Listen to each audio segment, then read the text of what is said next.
श्री गोवर्धननाथ की जय हो। श्री गोकुलनाथ जी विरचित श्री हरिराय जी महाप्रभु जी प्रणीत 252 वैष्णवन की वार्ता। अब वार्ता क्रमांक 72। अब श्री गोसाई जी के सेवक एक नागर साठोदरा ब्राह्मण गुजरात को तिनकी वार्ता को भाव कहत है। श्री हरिराय जी મહાપ્રભુજી ખૂબ જ વિસ્તારથી ભાવ પ્રકાશનું વર્ણન કરતા કહે છે કે ये गोधरा गुजरातમાં જે ગોધરા છે તે ये गोधरा ते कोष 10 परे एक गांव है, तहाँ एक द्रव्य पात्र नागर ब्राह्मण के घर जन्म्यो। सो यह लड़का 5 को भयो, तब इनके माता पिता 2 मरे। तब उनको एक काका हतो। सो वह यह लड़का को अपने पास राख्यो। पाछे यह बरस 18 को भयो, तब वह काका हु मर्यो। तब वह सब द्रव्य ले गोधरा आई रह्यो। तहाँ इनको राग रंग को इश्क लाग्यो। सो बेसिया भवैयान में जान लाग्यो। नृत्य गान हु करण लाग्यो। या प्रकार रहे। पाछे एक दिन या ब्राह्मण सो एक वैष्णव को मिलाप भयो। सो बात करत में वैष्णव ने या को दैवी जीव जानी कहो, जैसो मन राग रंग में है तैसो ठाकुर में लागे तो कारज होई। तब या नागर ब्राह्मण पूछ्यो, जो ठाकुर कौन को कहियत है। એટલે આ દૈવી જીવ છે એવી એ વૈષ્ણવને વાત કરતા જ ખબર પડી ગઈ કે આ તો લીલાનો પડેલો જીવ છે, એટલે આવી રીતે કહ્યું। બધાને તો ના કહે, પણ વૈષ્ણવ જાણી જાય કે આ લીલાનો છે તો પછી એને ખેંચવા માટે આ રીતે કહ્યું। એટલે એને ખબર પણ નહોતી। એ જન્મ્યો ગોધરાથી 30 કિલોમીટર દૂર ગામડામાં। ખૂબ દ્રવ્ય પાત્ર હતો। મા બાપ મર્યા એટલે બધું દ્રવ્ય એના કાકાએ લઈને કાકાએ મોટો કર્યો। 18 વર્ષનો થયો ને કાકા બી મર્યા એટલે કાકાનું અને માતા પિતાનું બધું દ્રવ્ય લઈ અને એ ગોધરા આવી ગયો। કારણ કે આ જે નાચગાન ને બધું જે છે એ બધું શહેર નગર હોય ત્યાં જ થાય। એટલે ગોધરામાં રહ્યો અને ત્યાં નાચગાન અને બધામાં એ રસ લેવા લાગ્યો અને એને નાચગાન પણ ગમતું। એટલે એ વખતે એક વૈષ્ણવનો મિલાપ થયો ત્યારે વૈષ્ણવે કહ્યું કે जैसो मन राग रंग में है तैसो ठाकुर में लागे तो कारज होई। कारज होई એટલે તો તું કૃતાર્થ થાય। એટલે પેલાએ પૂછ્યું કે મને ઠાકોર કોણ એ ખબર નથી। તબ યા નાગર બ્રાહ્મણ પૂછ્યો, जो ठाकुर कौन को कहियत है। तब वाने कहो, जो ठाकुर श्री कृष्ण है, जिनने व्रज में प्रकट होई के व्रज गोपी ने ते रास कियो है, ऐसे वे रसिक शिरोमणि है। सो उनमें मन लागे तो कारज होई। એટલે આ એટલા માટે શ્રી કૃષ્ણની રાસની લીલાનું વર્ણન કર્યું કે આ રસિક છે અને રસિકજનોને રસિક લીલા થઈ હોય એવા ઠાકોરજીની વાત થાય તો જ એને મન ખેંચાય, એટલા માટે. એટલે કહ્યું કે ઉનમે મન લાગે તો કારજ હોઈ, ના તરુ સબ વૃથા હૈ. તા પાછે फेरी या नागर पूछ्यो, जो उनमें मन कैसे लगावे. तब वह वैष्णव ने कहो, जो वे सब रस के भोगता है. ताते या जगत में जो कछु उत्तम पदार्थ है, ताको वे ही भोग करत है. या सो तुम उनको उत्तम उत्तम सामग्री, सुंदर उत्तम वस्त्र, बीड़ा, सुगंध, आभूषण आदि समर्पो और उनके आगे नृत्य गान हो करो, या प्रकार मन लगाओ. ये सब राग रंग उनके लिए करोगे तो फल रूप होइगो. नात्रु ये सब बंधन करण वारे है, संसार को उत्पन्न करत है. એટલે શું? તો કે આ રંગરાગ જે તું અત્યારે આ અહીંયા ભવૈયાઓ પાસે વેશ્યાઓના નૃત્ય જોવા માટે આવીને બધું તું આ જે કરે છે, એ જ બધું તું જો ઠાકોરજી માટે કરે તો એ ફલરૂપ થઈ જશે. કારજ ઉનમે મન લગે તો કારજ હોય, નાતરું સબ વૃથા હે. પછી કેવી રીતે મન લગાવવાનું કહ્યું? તો કે આ રીતે એ બધી જ રીતે એ રસિક છે એટલે એમને સુંદર ઉત્તમ વસ્ત્ર, બીડા, પાનબીડા, સુગંધ એટલે અત્તર, આભૂષણ આદિ સમર્પો. એની પાસે દ્રવ્ય બહુ જ હતું ને એટલે કીધું. और उनके आगे नृत्य गान હું કરો, યા પ્રકાર મન લગાવો એટલે કે મન લગાવવાની રીત બતાવી. ये सब राग रंग उनके लिए करोगे तो फल रूप होइगो. એટલે કે તું એમના માટે કરીશ આ બધું રંગ રાગ તો એ તને ફળરૂપ થશે. નાતરું એ બંધન કરણ હારે હે, નહીતર આ તને બંધન કરવા વાળું થશે અને સંસાર કો ઉત્પન્ન કરત હે. એટલે કે જે કે આખો સંસાર આનાથી ઉત્પન્ન થશે, પાછે નરકમાં લઈ જાત હે. પણ છેવટે તો તને નરકમાં જવું પડશે. તા પાછે या नागर ब्राह्मण ने फेरी पूछ्यो, जो ये सब प्रभु अंगीकार कैसे करेंगे. એટલે કેટલો સુંદર પ્રશ્ન છે આ, કે કોઈ પણ બજારમાંથી ઠાકોરજીને લઈ આવે અને પછી એમની સામે કરે તો પણ એ અંગીકાર કેવી રીતે કરશે? અમે કેમ માનીએ કે અંગીકાર થયું? એવો પ્રશ્ન છે એનો. तब वा वैष्णव ने कहो, जो आज काल श्री ठाकुर जी श्री गुसाई जी के बस में है, ताते श्री गुसाई जी की शरणे जाइवे ते उनकी कानी ते ये सब अंगीकार करत है. तब वा नागर ने वासो पूछ्यो, जो श्री गुसाई जी कौन है, कहाँ रहत है, सो कृपा करी मोको कहिए. तब वा वैष्णव ने कहो, जो श्री गुसाई जी श्री वल्लभाचार्य जी के पुत्र है, उनको नाम श्री विठलनाथ जी है. यह ईश्वर है, सो श्री गोकुल में रहते हैं. तब यह नागर ने अपने मन में निश्चय कियो, जो अब तो इनके शरणी अवश्य जानो. पाछे वा वैष्णव सो कहे, जो तुम हमको श्री गुसाई जी के शरणी जाइवे को प्रकार कहो. हम श्री गोकुल जाई के उनके शरणी होई. तब वा वैष्णव ने कहो, जो शरणी को प्रकार तो श्री प्रभु आप तुमको समझावेंगे, पर एक बात हो कहत हूँ, जो श्री गुसाई जी कछुक दिन में यहाँ पधारेंगे, ऐसी खबरी आई है. सो उनको बधैया गाम में आयो है.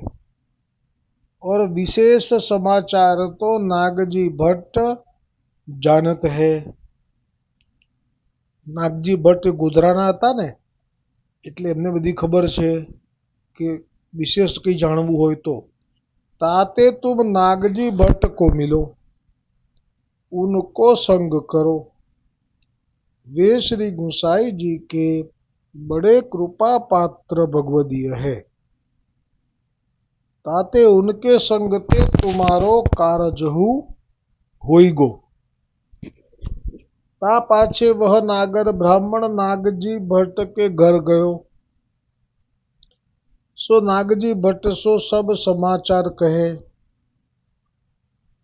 तब नागजी भट्ट कहे, जो तुम कछु चिंता मती करो, प्रभु तो परम दयाल है, अपने जीव को अंगीकार आप करत है, आज काल ही में यहाँ पधारेंगे, तब तुम उनके सेवक हो जियो।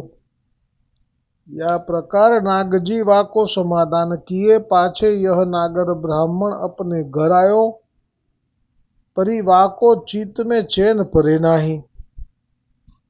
नित्य प्रति साँझ सवार नागजी भट्ट के घर आवे, श्री गुसाई जी के समाचार पूछे। ऐसे करत कछुक दिन में श्री गुसाई जी गोधरा पधारे, तब नागजी भट्ट ने या के सब समाचार श्री गुसाई जी सो कहे। तब श्री गुसाई जी या की ओर देखे कहे, या की ओर देखी कहे, जो जीव तो उत्तम है। आ बात छे, आ वाक्य जो श्री मुक्ति आपना गुसाईजीना मुक्ति प्रगट थયું તો આ પુષ્ટિ માર્ગ અને પુષ્ટિ માર્ગના ગુરુ વલ્લભ અને વિઠ્ઠલ એમની દ્રષ્ટિ એક જીવ શું કરે છે વર્તમાનમાં એની ઉપર નથી હોતી, પણ એ જીવ કેવો છે, એ જીવ એક સમયે કામ ક્રોધ લોભથી પર થઈ શકશે એ માત્રા કેટલી છે એ આપ નિરખી લે છે. એટલે વર્તમાનમાં એ જાય છે વેશ્યાના નૃત્ય જોવા માટે, મોડી રાત સુધી જુએ છે, રાતની રાત જાગે છે. તો સમાજ માટે આ જીવના વિશે કોઈ પૂછવા જાય તો એમ જ કે આ તો કલંકિત છે, આ તો સારો નથી, આની દ્રષ્ટિએ સારી નથી, આ તો ભ્રષ્ટ થયેલો છે, આવું એ લોકો મુખથી કહે. પણ શ્રી ગુસાઈજીની દ્રષ્ટિ જુઓ આપ, અને આજે અત્યારે વાક્ય પ્રગટ કરી રહ્યા છે તો માનો કે આ જીવનમાં એ એવું ઉત્તમ કર્મ કરીને અને એવો ઉત્તમ કર્મ કરવાનો અવસર ઊભો થશે કે આ આપનું વચન ત્યારે યથાર્થ થશે. જ્યારે પણ કોઈ વૈષ્ણવ પ્રથમ વખત શ્રી ગુસાઈજીથી સેવક થાય છે અને ગુસાઈજી જે વચન કહે છે એ જીવનમાં એના જીવનમાં એ પ્રસંગ બને જ છે, એ ઘટના ઘટે જ છે, અગાઉથી જ આપ જાણી જાય છે અને પછી આ વચન પણ ઉચ્ચારી લે છે, અને એવું બન્યા વગર રહેતું જ નથી. એટલે આ વચન જે છે, જો જીવ તો ઉત્તમ હે, વિચારવાનું છે કે સામાજિક દ્રષ્ટિએ આ આવો છે પણ ગુસાઈજીની દ્રષ્ટિએ તો આ ઉત્તમ છે. તો અત્યારે તમને નથી ખબર પડતી મને તમને કે શું ઉત્તમ છે, પણ આ બોલ્યા છે આપ એટલે જરૂર આ અનુભવ કરાવશે. પાછે યાકો નહવાઈ નામ નિવેદન કરાય. હવે વિચારો કે એને બ્રહ્મસંબંધ પણ કરાવી દીધો, ઉત્તમ જીવ છે એમ કહ્યું, પછી એને બ્રહ્મસંબંધ માટેનો ઉપવાસ કરાવવાની પણ આપને આવશ્યકતા ન લાગી. અને આપ તો પૂર્ણ પુરુષોત્તમ છો ને, કરતું અકર્તું અન્યથા કરતું સર્વ સામર્થ્ય યુક્ત છો, એટલે આપનું કોઈ બંધન નથી. આપને લાગે કે મારે ઉપવાસ કરાવવો છે તો જરૂર કરાવે. तब यह नागर ब्राह्मण श्री गुसाई जी सो विनंती कियो, जो महाराज भगवत सेवा पधराई दीजिए.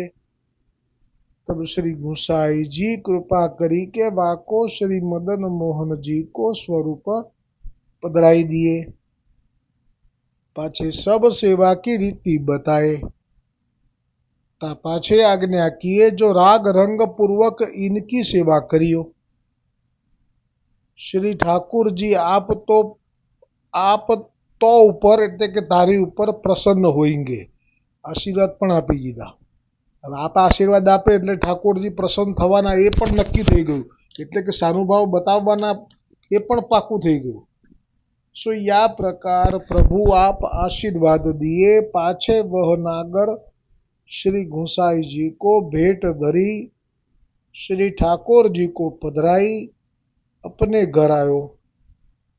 सो भली भांति सो सेवा करने लाग्यो, और वा वैष्णव को नित्य संग करने लाग्यो। वा वैष्णव એટલે જેના કાનીથી એનો બ્રહ્મ સંબંધ થયો એ વૈષ્ણવનો નિત્ય સંગ કરવા લાગ્યો। હવે વાર્તા પ્રસંગ એક શરૂ થશે। એ બહુ જ સુંદર પ્રસંગ છે, તો થોડું લઈ લઈએ છે, પછી વિરામ કરીએ, એ સમય છે। તો શ્રી ગોકુલનાથજી કૃપા કરી વાર્તા પ્રસંગ એકનું દર્શન કરાવે છે। સો વા ગામ में एक वैष्णव હતો, थोड़ी सी दूरी रहतो। सो वाके और याके दोनों को परस्पर मेल હતો। सो रात्रि को मिली बैठे वार्ता करे, और जल दो जने परस्पर रही के साथ ही भरे। એટલે આ વૈષ્ણવ તો જેના કાનીથી એ શરણે આવ્યો એ નહીં, હવે આ બીજો વૈષ્ણવ છે, અને આ વૈષ્ણવ સાથે એને સારું બને છે, પરસ્પર મિત્રતા જેવું છે, અને રાત્રિએ તો એ બંને સાથે બેસે છે અને વાર્તા કરે છે, ભગવદ વાર્તા, અને જલ ભરવાનો સમય થાય તો આ બે સાથે જ ભરવા જાય છે। એ વખતે જલ માટે કુવે ભરવા જવું પડતું, અને બાકી બધી ક્રિયાઓ તળાવે થતી। और जल दो जने परस्पर रही के साथ ही भरे, तब वह वैष्णव वाके घर के आगे हुई के निकसे। એટલે આ વૈષ્ણવ જ્યારે હાથમાં ઘડો લઈ અને જળ ભરવા જાય ને કૂવા પર, તો માર્ગમાં આ વૈષ્ણવનું ઘર આવે, એટલે એના ઘર પાસેથી નીકળે। તબ વાકો પુકારે, ત્યારે એને બૂમ પાડીને બોલાવે। सो एक दिना दो आपस में मिली के जल भरण को जाते। सो मार्ग में एक वेश्या को घर હતો। सो वाके एक छोरी परम सुंदर હતી। પ્રથમ તો એક વાત એ કરી લઉં કે વેશ્યા, અત્યારે આપણા મનમાં જે આવે વેશ્યા શબ્દ સાંભળતા, એ વેશ્યા વિશેના વિચારો, એટલે સીધી દેહનો વેપાર કરનારી એવો જ આપણા મનમાં એક એનું ચિત્ર ઊભું થાય, કેવા વિચારો આવે। પણ એ સમયમાં વેશ્યા એટલે ફક્ત દેહના વેપાર કરવા વાળી જ એવું નહોતું, પણ એ વખતે વેશ્યા એટલે કે નાચ ગાન કરીને પણ નિર્વાહ કરતા। એટલે કે જ્યારે કોઈ જગ્યાએથી આમંત્રણ આપે, જે લોકો નાચ અને રાગ રાગિણીના જાણકાર હોય, તો એ આમંત્રણ આપે તો આ પોતાની પાસે મંડળી હોય આખી, એમાં ગાવાવાળા પણ હોય, નાચવાવાળા પણ હોય, અને વગાડવાવાળા, વાજિંત્રો વગાડવાવાળા પણ હોય, આખી મંડળી હોય, અને એ બધાએ પદ્ધતિસર બધું શીખેલા હોય, એમની પાસે જ્ઞાન હોય સૂરનું અને તાલનું, અને તે લોકો ત્યાં જાય અને આ બધું જ સારી રીતે એ લોકો પરફોર્મન્સ કરે, બધાને જે મનોરંજન માટે એ લોકો પૂરો પ્રયાસ કરે। હવે એ દરમિયાનમાં જો કોઈ એવો હોય કે જેને આવી રીતે દેહ વેપાર માટે ઓફર કરવી હોય, તો એ રૂપિયાની ઓફર કરે, અને પછી એ થાય એ પાછું ગૌણ થઈ જાય, એ મુખ્ય નહીં, પણ મુખ્ય આ થાય, પછી એ ગૌણ એટલે કરે તો ખરા જ દેહ વેપાર, પણ આપણે જે અત્યારે મનમાં ચિત્ર આવે છે કે અત્યારે જે સમાજમાં જેના વિશે આપણે સાંભળીએ છીએ, એટલું હલકી કક્ષાનું, નિમ્ન કક્ષાનું એ લોકોનું જીવન નહોતું। એટલે હવે આ વૈષ્ણવ વાકે घर के आगे हुई के निकसे, तब वाको पुकारे। सो एक दिना दो आपस में मिली के जल भरण को जाते। सो मार्ग में एक वेश्या को घर હતો। सो वाके एक छोरी परम सुंदर હતી, बरस 12-13 की होती। सो वाको नृत्य सिखावते, ગાન શીખાવતે છે ને। આ કંઈ એક જ વસ્તુ નથી, આમાં કેટલું બધું આમાં આવે છે, નૃત્ય પણ આવે છે અને ગાન પણ આવે છે રાગ સાથે। सो घुंघरू पावन में बांधी के वे घर में नृत्य करत હતી। પખાવજ બાજે સો ઇન વૈષ્ણવને દેખ્યો. આ વૈષ્ણવ જે હમણાં ગુસાઈજીનો સેવક થયો ને, જેને ગુસાઈજીએ વખાણ કર્યા ને કે ઉત્તમ છે, જીવ તો ઉત્તમ છે, એ જ એની દ્રષ્ટિ પડી કે આ પખાવજ વાગી રહ્યું છે, અંદર કોઈ નાચી રહી છે, આ સુંદર છોકરી કોણ છે? સો ઇન वैष्णव ने देखो तब वहां ठाड़ो है कि वा वेश्या की छोरी को देखे. હવે ત્યાં ઊભો રહી ગયો અને એણે પેલી છોકરીને ધ્યાનથી જોઈ જે નાચી રહી હતી તે વેશ્યાની. સો દેખે તો દૈવી જીવ હે. બસ આ પુષ્ટિ માર્ગમાં આ વાત એવી છે કે જો આનો અંગીકાર થવાનો હતો એ પેલા વૈષ્ણવે કહ્યું. જેમ કે આ વેશ્યાના નાચ ગાનમાં આવતો અને પેલા વૈષ્ણવે કહ્યું દૈવી જીવ જાણીને કે તું નરકમાં પડીશ જો આ રીતે કરીશ તો, પણ જો ઠાકોરજીમાં મન લગાવીશ તો તારો ઉદ્ધાર થશે. પછી પૂછ્યું કેવી રીતે ને પછી સમજાવ્યું ને પછી જો આજે એનો અંગીકાર થયો એ પેલા વૈષ્ણવથી થયો. આ પુષ્ટિ માર્ગ આવો છે, વૈષ્ણવથી તો વૈષ્ણવ થવાય છે. અને પછી આ વૈષ્ણવને દ્રષ્ટિ પડી જે નાચનારી છોકરી ઉપર, તો એના મનમાં કોઈ એવી વાસના કે કામ વાસના સાથે નથી જોયું, પણ પખાવજ વાગે અને નૃત્યના પગના ઘૂંઘરૂના અવાજ આવે એટલે એનામાં જે આ સહજ એને આસક્તિ છે નૃત્યમાં ને વગેરેમાં, એટલે એનું ધ્યાન ગયું. અને ધ્યાન ગયું અને છોકરી જે સુંદર નાની હતી જે નાચી રહી હતી એની ઉપર દ્રષ્ટિ કરીને એના મુખ ઉપર જોતા જ એને ખબર પડી ગઈ કે આ તો દૈવી જીવ છે. તો આ કોણ કરે છે? આવી ખબર કોણ પાડે છે? આવી ખબર એ વૈષ્ણવના હૈયામાં બિરાજમાન વલ્લભ અને વિઠ્ઠલ પાડે છે. આપ બધી જગ્યાએ નથી પહોંચી શકતા, પણ આપના સેવકો એ તો જ્યાં હોય ત્યાંથી જ દૈવી જીવને ઓળખી શકે એવી શક્તિ, એવું પ્રમેય બળ એ આપના હૃદયમાં બિરાજમાન ગુસાઈજીનું છે. એટલે જેવા નૃત્ય કરતા એ કન્યાને જોઈ અને કહ્યું કે આ તો દૈવી જીવ છે.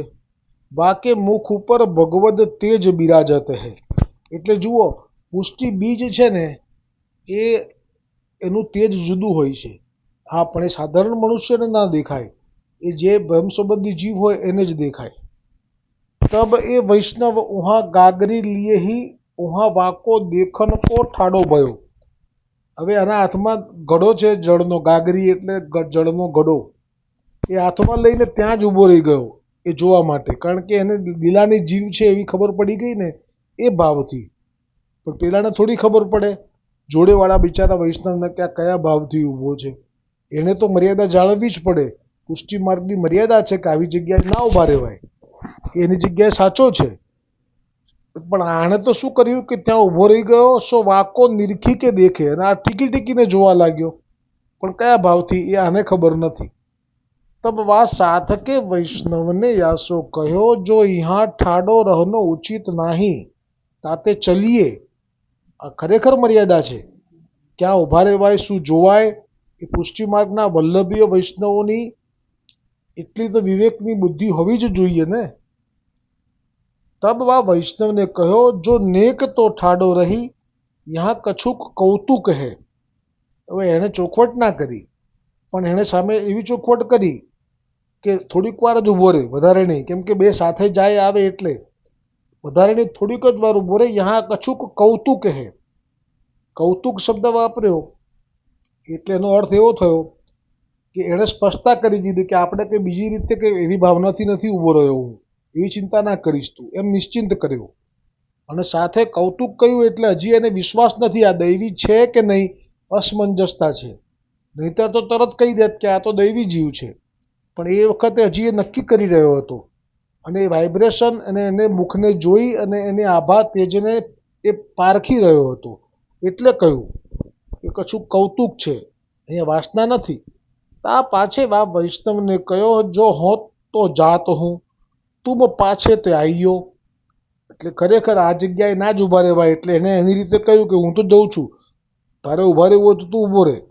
વૈસે કહી કે ये तो चल्यो. सो जल भरी के अपने घर आयो. ता पाछे अपनी स्त्री सो सब समाचार कहे जो सुनी अमुको वैष्णव तो विषय दिसत है. બસ આ ઉતાવળ કરી નાખી. આ વૈષ્ણવ વિષય લાગે છે. વિષય એટલે કામ વાસનાથી ભરેલો. અબહી આકો વિષય ગયો નાહી. આ પણ બહુ સુંદર વાક્ય છે હો, કે બ્રહ્મ સંબંધ થયા પછી વિષય પર સ્ત્રી માટે જે હોય એ ચાલ્યો જવો જોઈએ, પણ કે છે કે અબહી આકો વિષય ગયો નાહી. એટલે બ્રહ્મ સંબંધ પહેલા વિષય હોવો, એવા તો અનેક પ્રસંગો છે.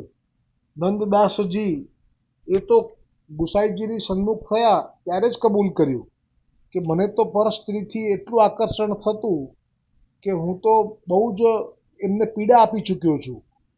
જેમ કે આ એ પ્રસંગ જ એવો હતો કે જ્યાં પેલી સ્ત્રીનું મુખ જોઈ આસક્ત થઈ અને એને જોયા જ કરે, રોજ જોયા વગર જલ ના પીએ, એના ઘરના આજુબાજુના બધા દુઃખી થઈ ગયા. એક એ પ્રસંગ અને એક બીજો, એ જ્યારે યાત્રા કરવા નીકળ્યા નંદદાસજી, તો માર્ગમાં જે મથુરા આવ્યું, તો મથુરાની સ્ત્રીઓ જે સ્નાન કરી રહી હોય, તો એ બ્રહ્મસંબંધ થયા પહેલાં એ જે આવ્યા તીર્થમાં, તો એ વખતે આપે મુખમાંથી એવું ઉચ્ચાર્યું કે આ જગ્યાએ તો મન ભરીને હજી તો મારે નિરખવાની ઈચ્છા બાકી છે, પણ પહેલાં હું જે મારે યાત્રા કરવી છે હું કરી આવું દ્વારિકાની, પછી હું અહીંયા જ રહીશ અને ઘણો બધા દિવસ સુધી આ જ જોયા કરીશ. એને કહેવાય કામ વાસનાથી ભરેલું ચિત્ત. પણ આ બધું કબૂલ કર્યું. ગુસાઈજીને જોયા સાથે જ કામ વિષય ચાલ્યો ગયો પર સ્ત્રી માટેનો એક જ ક્ષણમાં. પણ અમુક લોકોને નથી જતો હોતો. ગોધરાવાળા જે હતા, જે રાણા વ્યાસ, કે એમને વિષય નહોતો ગયો, તો એ ગોધરાના જે દેસાઈ હતા એની દેસાઈણીને લઈને ભાગ્યા હતા, પણ પછી જ ગયો તરત. એવું કંઈક છે પ્રસંગ. ગોધરાવાળા રાણા વ્યાસનો જ છે કે બીજા કોઈ પણ એવું છે, પણ ગયો તો ખરો પણ સમય લાગ્યો હતો. તો અહીંયા પણ કહ્યું કે આ તો અબહી આકો વિષય ગયો નાહી. એટલે જેને બ્રહ્મસંબંધ થયા પછી પણ પર સ્ત્રીમાં કે આવી રીતે ચિત્ત જતું હોય, તો એને હજી વિષય ગયો નથી એવું કહેવાય. એટલે જશે તો ખરો જ. બ્રહ્મસંબંધોનો મહિમા તો અદ્ભુત છે. માર્ગ મેં વેશ્યા કે દ્વાર ઠાડો હે, વિષય મેં લુબ્ધ ભયો હે. બધું પોતે નક્કી કરી લીધું કે એને એના અંગને જોઈને એમાં એ લુબ્ધ થઈ ગયો છે.